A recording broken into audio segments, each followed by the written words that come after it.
Ahora sí.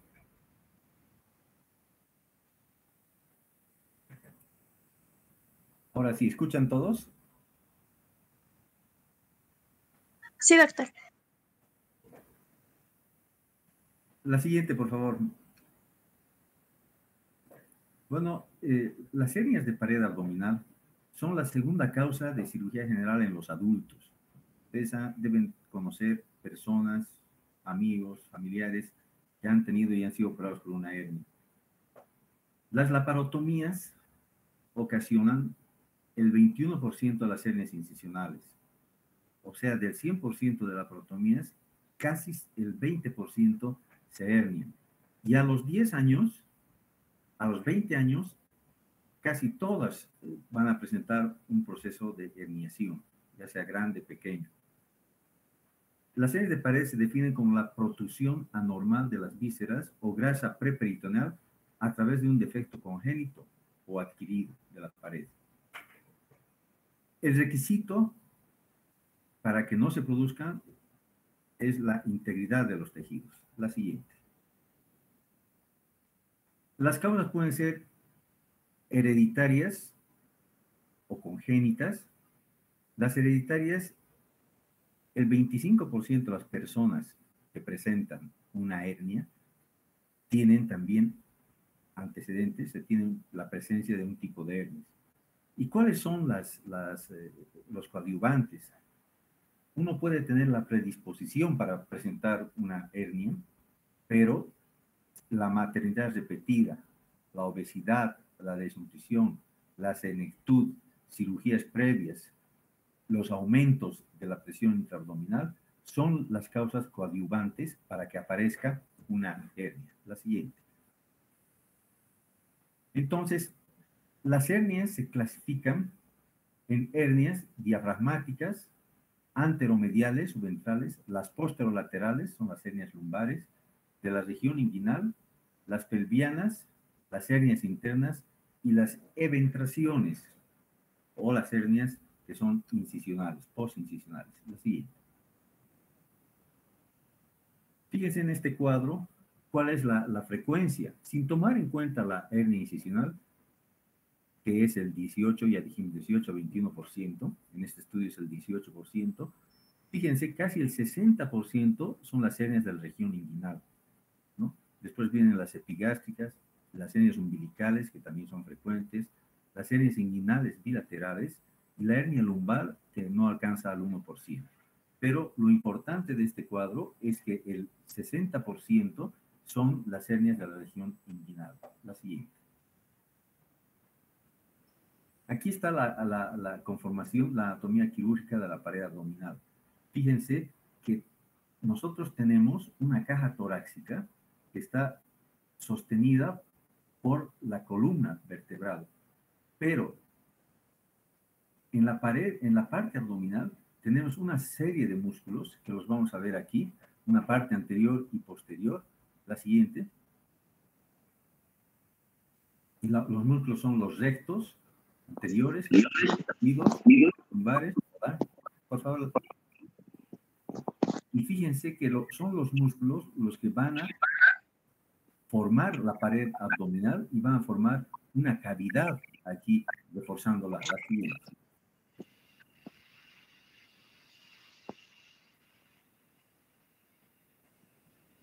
La próxima, Mariana.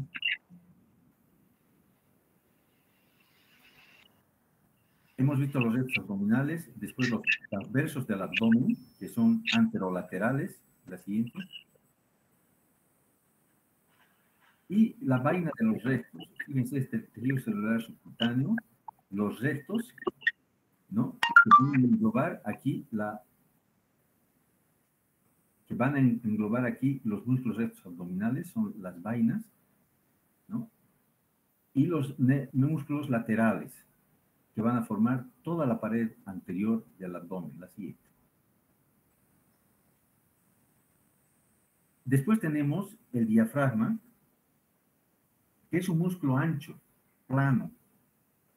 Tiene una forma de cúpula. Fíjense, tiene una forma de cúpula. Y va a separar el tórax del abdomen. La función principal del diafragma es la respiración. Es el principal músculo inspiratorio. El diafragma tiene una porción external, tiene una porción costal que se va a adherir, se va a insertar en los cartílagos costales y las costillas adyacentes a los lados. Entonces se va a formar por esto una cúpula hacia arriba, una forma de cúpula. Tiene una porción lumbar hacia atrás. Esta porción lumbar se originan las 3 vértebras lumbares. Y hay unos pilares de aquí, de las vértebras lumbares, fíjense, aquí salen unos pilares, los pilares diafragmáticos, por donde va a atravesar el esófago, el vago y sus vasos van a atravesar del tórax hasta el abdomen. También hay otros pilares accesorios, ¿no? Estos pilares accesorios que forman un tercer pilar, o como el ligamento arcuato, tiene relación este ligamento con el músculo cuadrado lumbar y el psoas. Tenemos que ver cuáles son los orificios y las estructuras que atraviesan. El hiato esofágico, que ya les hemos dicho, que va a atravesar el hiato, el esófago y el diafragma, y sus vasos, además del nervio vago. El de la vena cava, el hiato aórtico, por donde va a pasar la arteria aorta. De la vena cava, que es mucho más chiquito, está aquí, y el triángulo externo-costal, que también aparecen, hay un tipo de hernias, que permite el paso de los nervios esplásmicos. Y la inervación está inervado por el nervio frénico. El nervio frénico va a dar la sensibilidad y depende también del bulbo raquídeo. Es un músculo sensible y es un músculo voluntario también, porque uno voluntariamente puede respirar y involuntariamente porque recibe el estímulo del bulbo. Entonces, ¿cuáles son las funciones del diafragma? La función respiratoria, que es la principal función, y la función digestiva y gastroesofágica, porque también, fíjense, cuando aquí va a tener una importante función en la deglución, porque los pilares se van a cerrar para que no refluya el alimento del estómago al esófago. Tiene una función circulatoria y linfática, porque este músculo facilita el retorno venoso y linfático. Y la función postural, ¿no? Porque cuando uno se para o se echa, permite que los órganos en el abdomen se permanezcan allí y estando echado, parado, etc. La siguiente, por favor. Aquí tenemos los hiatos o orificios. La siguiente. Entonces, las hernias diafragmáticas, la principal es la hernia hiatal. Las hernias hiatales pueden ser de 3 tipos, de 4 tipos. Corresponden a las hernias por deslizamiento, la tipo 1, que es la más frecuente, ¿no? Y esto va a producir una enfermedad, esta hernia, que es el reflujo, enfermedad por reflujo gastroesofágico.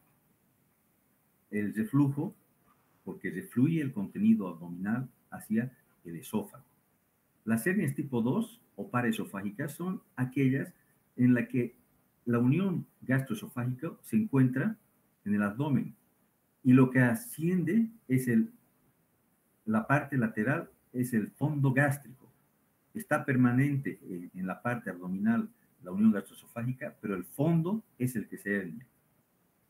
El tipo 3 es ya que se suben o se hernian las dos, la tipo 1 y tipo 2, se presenta un gran saco herniario y está toda la unión gastroesofágica y el fondo gástrico en la cavidad torácica. Y el tipo 4, cuando ya son gigantes, que hasta puede subirse o puede presentar en el tórax el vaso, el colon, ¿no? El epiplón, etc. La siguiente. Entonces, esos son los 4 tipos. Aquí tenemos el tipo 1, que hay un deslizamiento de la unión gastroesofágica. El tipo 2, es el deslizamiento del fondo gástrico, la unión gastroesofágica permanece en su lugar. El tipo 3, que es se ascienden la unión gastroesofágica y el fondo gástrico. Y el tipo 4, que puede estar comprometido ya varios órganos, como hemos dicho, todo el estómago, el vaso, el colon, intestino, epiplomo. La siguiente.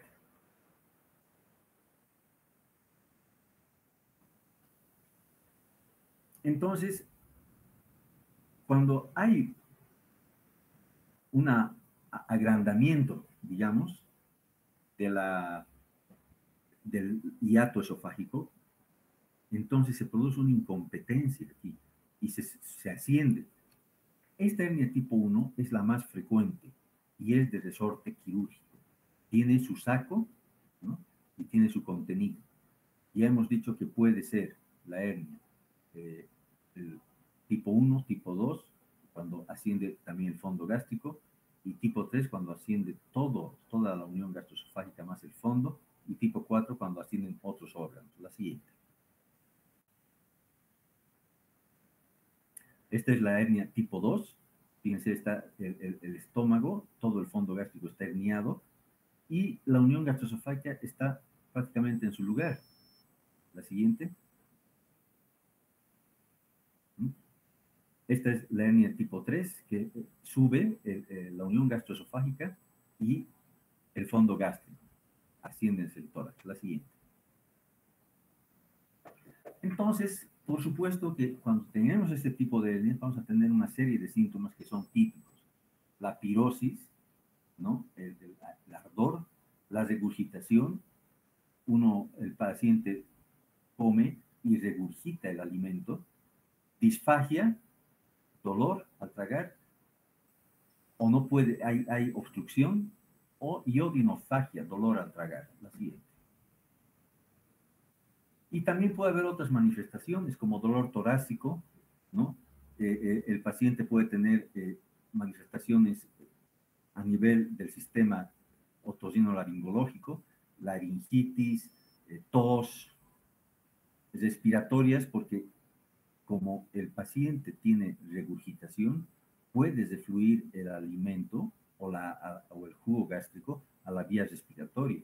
Entonces hay manifestaciones como asma, tos, inclusive puede llegar a haber neumonías por aspiración y manifestaciones orales. El paciente tiene la boca amarga, puede haber erosiones a nivel de la faringe,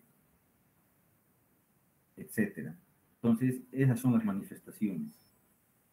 Estas hernias hiatales tienen indicación quirúrgica debido a su gran asociación con la enfermedad por reflujo, como les decía. Y esa es una indicación de cerca del 70% de los pacientes. Y también puede haber indicación quirúrgica por complicaciones del órgano herniado. Hay una serie de problemas.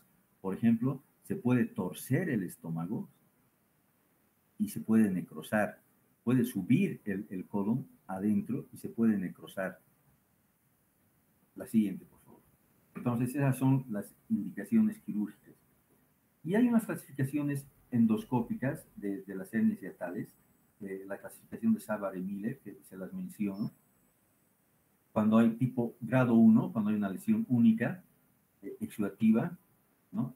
Y solo a un solo pliegue afecta. Grado 2 es una lesión no circular. Grado 3, una lesión circular ya erosiva, exudativa.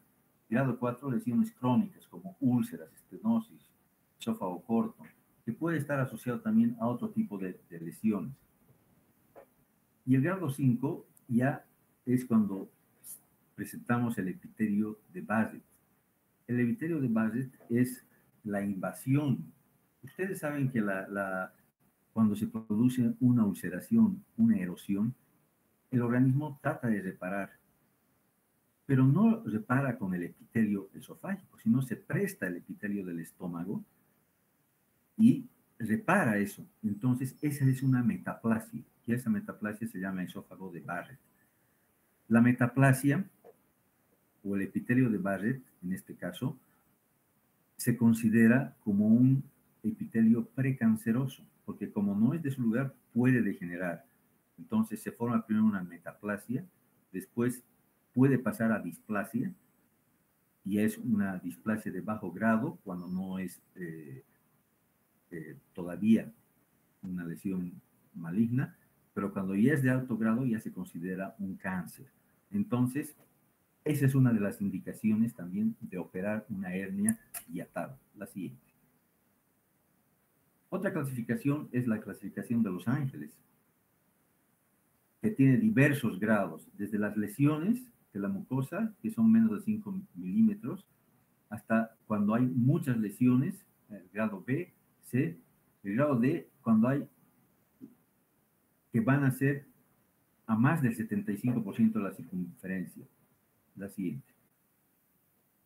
Esas son clasificaciones todavía que van a ver después ustedes. Fíjense, esta es la anterior, por favor. Fíjense no, la siguiente, esa. Esta es una cirugía laparoscópica de un reflujo gastroesofágico por hernia hiatal. Fíjense cómo están los pilares, el hiato está ancho.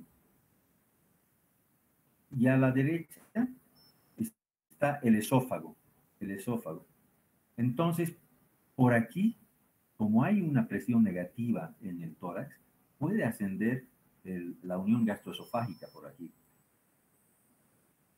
Una de las operaciones, la principal operación que se hace aquí es la operación de Nice, que cierra los pilares, ¿no? Calibrando. Tiene que haber una calibración para que no produzca una estenosis total del esófago, ¿no? La siguiente. Y se forma un nuevo esfínter haciendo una fundoplicatura. El fondo gástrico lo lleva por la parte posterior hasta la parte anterior y ahí se sutura. Esa es la operación de Nice, la fundoplicatura de Nice. Entonces se cierran los pilares y se hace esta plicatura. Y esto va a producir como un nuevo esfínter y va a evitar que se produzca un reflujo. La siguiente. Aquí se está cerrando, ¿no? Se está haciendo la maniobra del zapatero. Miren, está tomando el fondo gástrico y se está realizando la maniobra.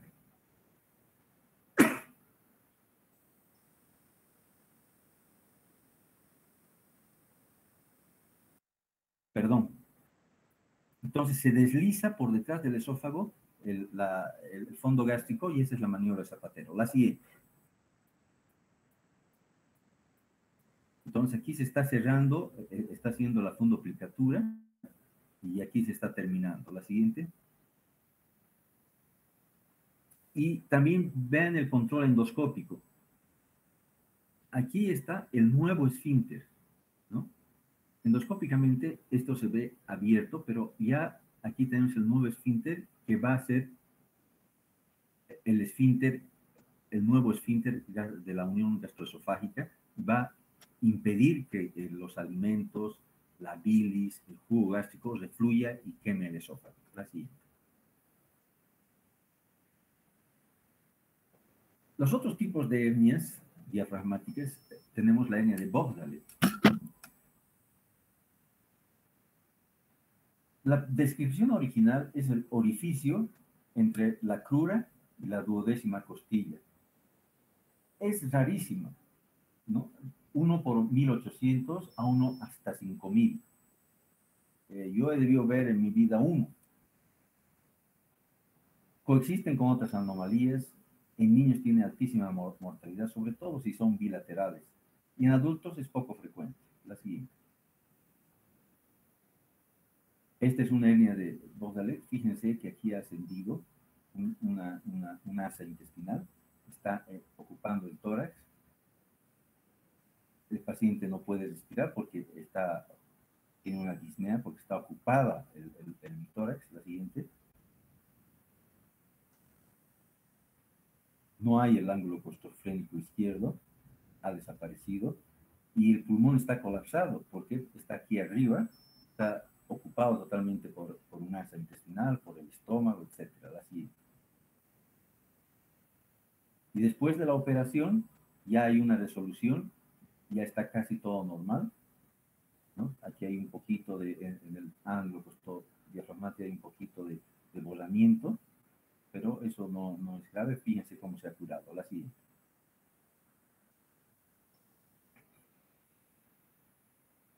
Cuando hay una hernia diafragmática, hay que cerrar el diafragma, hay que suturar el diafragma, ¿no? Y muchas veces tenemos que dejar una gastrostomía para alimentarlo o para controlar, para que no se ascienda otra vez el estómago. La siguiente.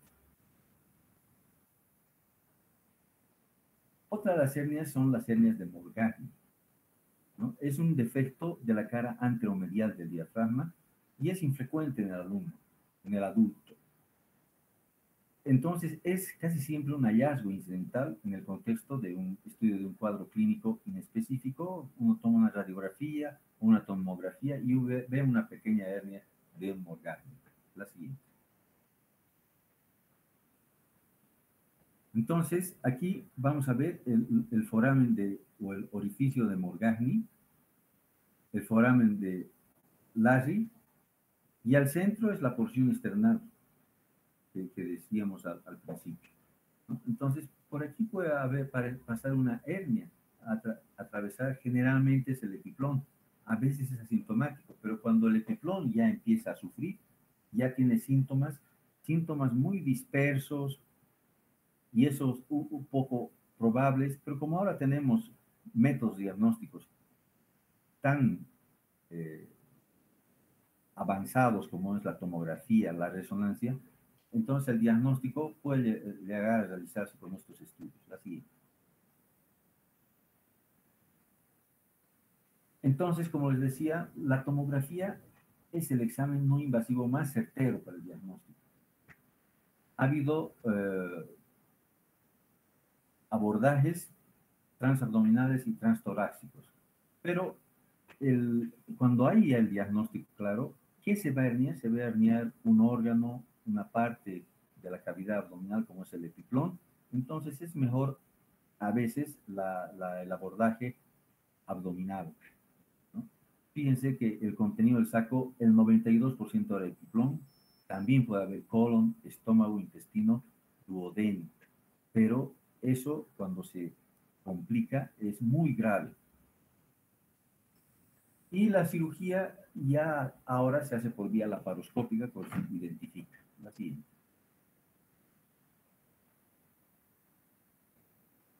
Aquí tenemos una hernia de Morgagni.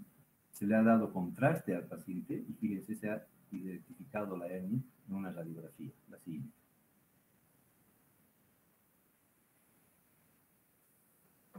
También hay otro tipo de hernias que son las traumáticas, hernias diafragmáticas. El trauma de diafragma ha sido ya en accidentes, pero en 1579 ya Ambrosi Paré ya describió este tipo de hernia. Giuria publicó el primer caso del año 58 de una hernia traumática.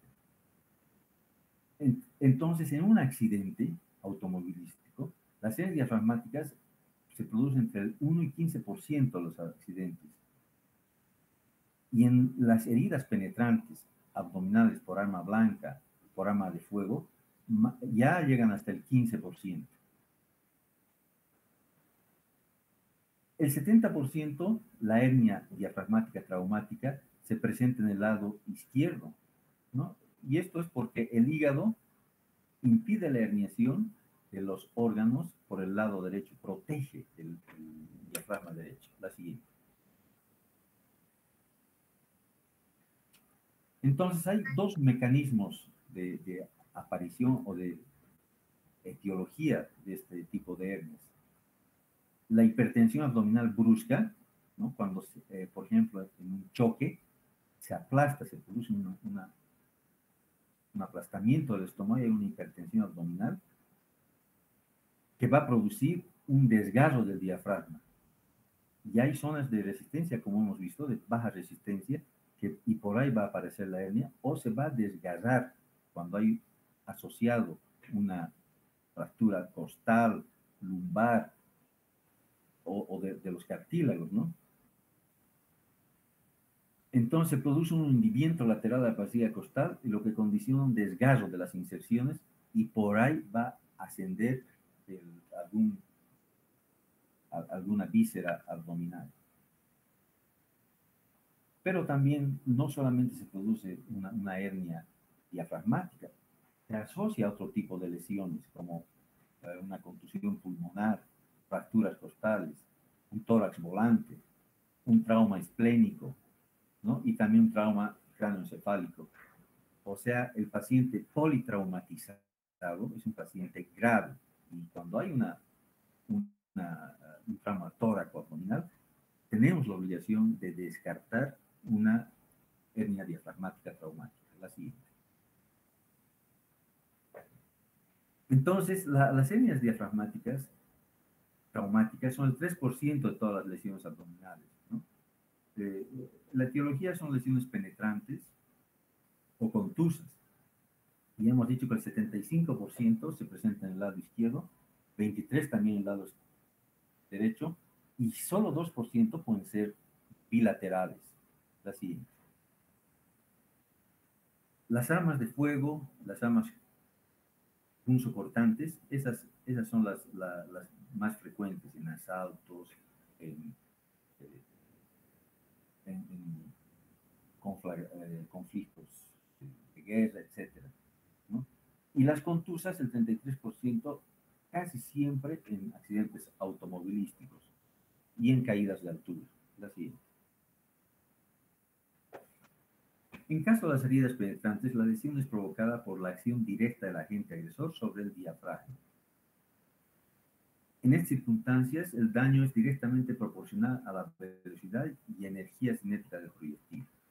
Puede producir un estallamiento del diafragma o puede producir un desgarro, un pequeño desgarro, y a medida que pasa el tiempo y hay esa debilidad, puede aparecer una hernia tiempo después. Yo tengo un caso de un paciente que fue asaltado cuando tenía 18 años y estando él estudiando a los 24, 25 años, presentó un dolor abdominal intenso, diagnosticaron todo tipo de cólico renal, obstrucción intestinal, apendicitis, al final de cuentas lo operaron y se descubrió que se había herniado y se había ascendido un pedazo del intestino delgado. Entonces, el paciente fue operado y ese fue un hallazgo. Tenía todo tipo de diagnósticos, pero la laparotomía fue también diagnóstica y también terapéutica. La siguiente. Entonces, hay clasificaciones de la severidad del cuadro y que nosotros tenemos que manejar cuando estamos formándonos o en emergencia, y describir al cirujano que tiene que venir. Tenemos un grado 1, que es una contusión nomás, un grado 2, que hay laceración menos de 2 centímetros, un grado 3, entre 2 a 10 centímetros, un grado 4, mayor de 10 centímetros de laceración con pérdida del tejido, menos del 25% de pérdida, y grado 5, lo mismo, pero con pérdida de más del 25% del tejido. Entonces, esa es la clasificación del índice de severidad de la lesión diafragmática. Entonces, hay 3 fases, ¿no? Como ya les decía, puede ser tardía también. La fase aguda, las 2 primeras semanas, ¿no? Cuando hay un desgarro, una lesión, o también puede presentarse en el momento del trauma. La fase crónica o latente, a más de 2 semanas de la contusión, de la herida penetrante, puede presentarse. Y la fase catastrófica es cuando Hay estrangulación cuando se gangrena algún tejido, algún órgano, o se perfora un órgano del intestino. Entonces ella es catastrófica porque a veces uno llega tarde para hacer el diagnóstico y el paciente está complicadísimo. La siguiente. En la fase aguda hay signos y síntomas agudos. En la crónica hay síntomas, no pueden estar ausentes o puede presentarse dolorcito y después pasa, ¿no? Las complicaciones son la obstrucción intestinal o la estrangulación. La siguiente. Los signos son tos, expansión disminuida del tórax. Cuando asciende una víscera, especialmente en el hemitórax izquierdo, la resonancia está interferida. Uno puede escuchar a la auscultar ruidos anormales o puede detectar la presencia de una masa solamente al hacer o de una interferencia o de una ocupación, solamente al hacer la semiología. Hay ruidos adventicios como si fuera crépitos. En la placa de tórax el corazón puede estar desplazado, el corazón y el mediastino están desplazados al lado contralateral. Hay un colapso circulatorio, hay cianosis y disnea porque no puede respirar bien el paciente, y por supuesto que hay una asimetría en los hipocondrios a la inspección, la siguiente. Entonces, para hacer el diagnóstico, tiene que haber clínica, tiene que haber sospecha, y esa sospecha sale de la buena historia clínica. Y tenemos que analizar el mecanismo de la lesión. Hay 5 criterios diagnósticos cuando estamos examinando al paciente. Hay una prominencia o inmovilidad de un hemitórax. Hay desplazamiento del área de matidez cardíaca a la derecha cuando la ocupación es en la izquierda. Hay ausencia de ruidos respiratorios en el hemitórax afectado. Presencia de ruidos intestinales también se han detectado. Y timpanismo en la percusión, cuando hay una víscera hueca. La siguiente. Fíjense, en esta placa casi no se ve, pero en la parte lateral, aquí hay una víscera con aire que se ha herniado. Aquí se ve apenas en la placa de tórax. La siguiente. Y hemos visto que, ¿cómo podemos diagnosticar? Tenemos que hacer estudios de contraste, dándole al paciente para producir bario, ¿no? Y sacar una serie gastrointestinal o un enema de bario. Y ahí se va a detectar, vamos a contrastar el sistema gastrointestinal, ya sea el estómago, el intestino delgado o con el enema el colon, y se va a ver el intestino contrastado ya en la parte, en el hemitórax. También una ecografía puede detectar. Ya hemos dicho que la tomografía y la resonancia magnética son los más sensibles. La siguiente, por favor.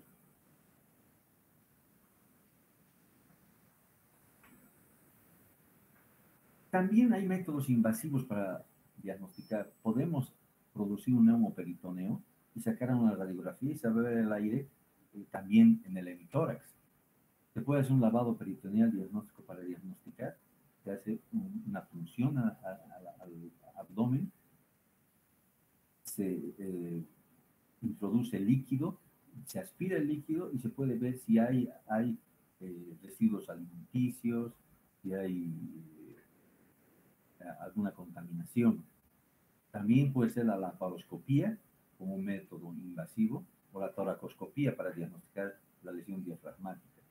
Y esta centellografía que ya no se utiliza, la siguiente. Entonces, cuando llega un paciente con una hernia diafragmática traumática, tenemos que hacer la reanimación inicial. que está en el ATLS, ¿no? Y, por supuesto, a todo paciente politraumatizado y que no está afectada la región de la cara y de la, por ejemplo, una fractura de mandíbula, ¿no? Que nos impida hacer una inserción de zona nasogástrica, tenemos que hacer una inserción a este nivel y en la radiografía la zona nasogástrica se puede ver en el tórax a veces. Y, por supuesto, una laparotomía, la siguiente, cuando diagnosticamos. Entonces, ¿cuál es el tratamiento? Hay una exploración de la cavidad, inspeccionar el diafragma, palpar, ver, reducir las vísceras que están herniadas dentro del tórax. Si hay una herida por proyectil, tenemos que debilidar los bordes para suturar, cerrar el diafragma, colocar drenajes y tubo de drenaje torácico también para que sea un testigo que nos avise si hay alguna complicación o sangrado. Así. Entonces, cuando las laceraciones del diafragma son menos de 2 centímetros, se puede hacer una sutura simple o sutura del colchonero. Pero si son más de 2, hay que hacer una sutura continua. El material que utilizamos es monofilamento, generalmente el Prolene o el PDS, que es absorbible, pero es de preferencia mía usar el Prolene. Cuando hay una contaminación, una lesión también del pulmón, podemos hacer una toracotomía anterolateral y lavar con solución salina y drenar. Cuando las lesiones o laceraciones son más grandes y hay pérdida de tejido, se puede colocar una malla con una malla no absorbible para proteger las siguientes. Aquí vemos una resonancia y la hernia a la izquierda se ha herniado aquí el estómago, la siguiente. Y esta es la placa de tórax. Aquí está herniado, la flecha está señalando el estómago, la siguiente. Esta es se está colocando una malla para reparar la lesión diafragmática, la siguiente. Y aquí estamos viendo cómo se ha herniado el estómago. Esta es ya la cavidad torácica, pero el estómago, el vaso se ha herniado en una lesión traumática. La siguiente. También hemos dicho que ocurren otro tipo de problemas. Aquí el estómago está ya necrosado.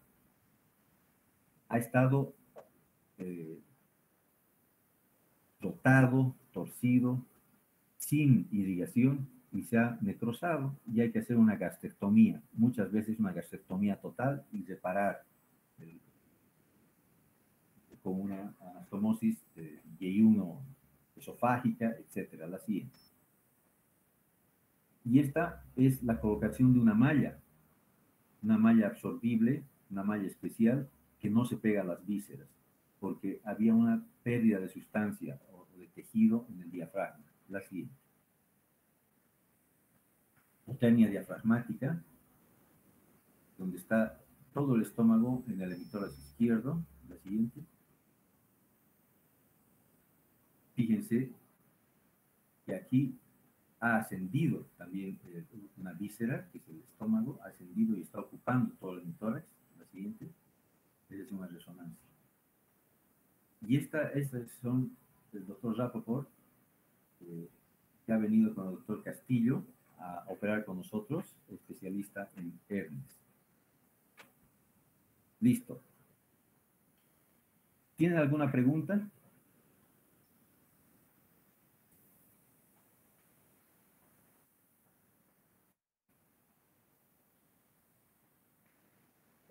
En resumen, las hernias diafragmáticas no son frecuentes, pero son un desafío, tanto el diagnóstico como el tratamiento. Y muchas veces, cuando no se diagnostica, se puede llegar a complicaciones tan severas que pueden costar la vida al paciente. Cuando uno sospecha de una hernia diafragmática, ya sea adquirida o traumática, tiene que recurrir a un especialista para hacer el tratamiento y reparación, sobre todo si es una hernia traumática por accidentes, herida penetrante.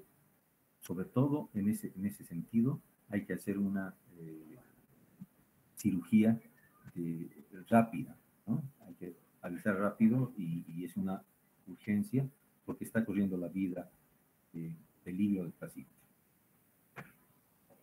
Bueno, si no hay más preguntas, entonces vamos Doctor, a ver. buenas noches. Yo tengo una preguntita. Dígame.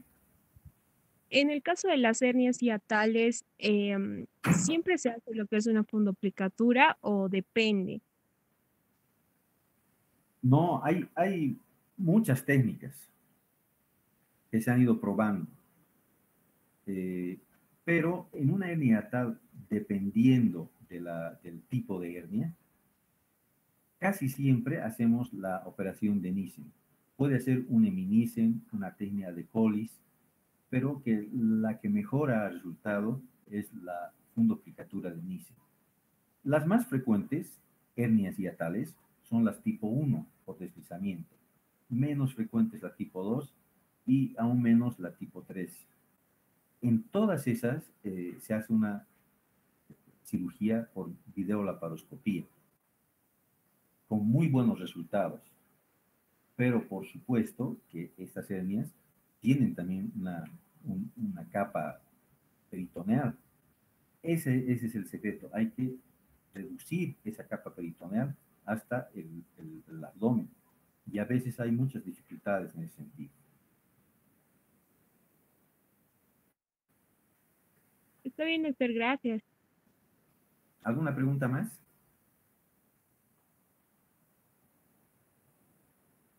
Bueno, muchas gracias, Mariana. Nos vamos a ver seguramente el lunes, ¿no? Para completar este tema.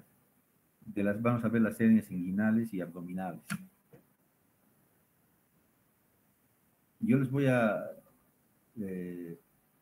nos vamos a unir nomás al Meet, como siempre, y si no puedo compartir, entonces voy a pasar la presentación a Mariana. ¿Está bien? Está bien, doctor. Listo, le agradezco, Mariana, y buenas noches. Hasta luego.